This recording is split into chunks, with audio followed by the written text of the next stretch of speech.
Okay, I removed them from the pots. I pushed the pots all the way back, turn the oven off, and just remind everyone in the house, these pots are 500 degrees. So don't come anywhere near the stove, especially little kids, because sometimes you can come out here after, you know, not knowing these are in the oven and you'll burn yourself. So really hot.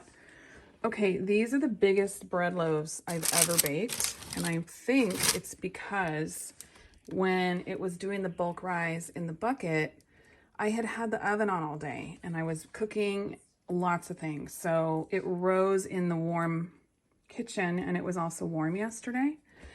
So that's why I think the bread got so much spring. Like these are truly huge. Okay, so then what you want to do once you get them on your rack is you want to remove, I'm trying to just one-handed, you're going to remove your parchment. Now see the bottom? It looks burnt, but it's actually not. It's just very caramelized. And I'm going to flip that back over carefully. Whoa, I touched it with my phone. Okay, same for this guy. I want to remove the parchment. I think I can just do it this way. Ew. That is a big loaf of bread, people. All right, so you can see the top. This is where I cut it. I just made those 3 cuts. I know that video was not really focused very well on the bread, but you got the idea. So I slashed here. And then this one, I slashed, wow, it's hot, just straight down the middle. Because your bread, when it goes in the oven, it's going to need to expand.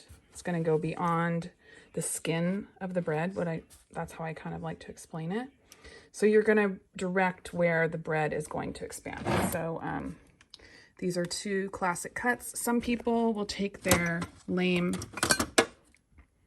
and they will start here and they will cut along the side of the bread, and that will give you something called an ear. So it's like this big piece that kind of raises up. What I find with that though is it's hard to cut.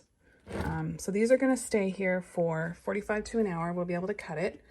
And then you can either slice 1 loaf, stick it in the freezer, make sure the bread is completely cooled before you slice it.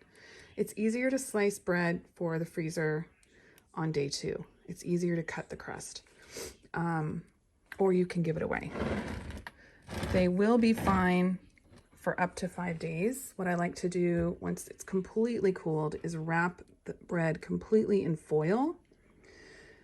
It does take the crunch away from the crust, but it keeps it very fresh for even up to 7 days.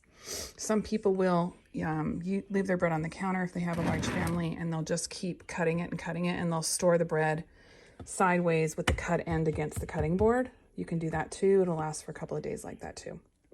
So hope you enjoyed this lesson.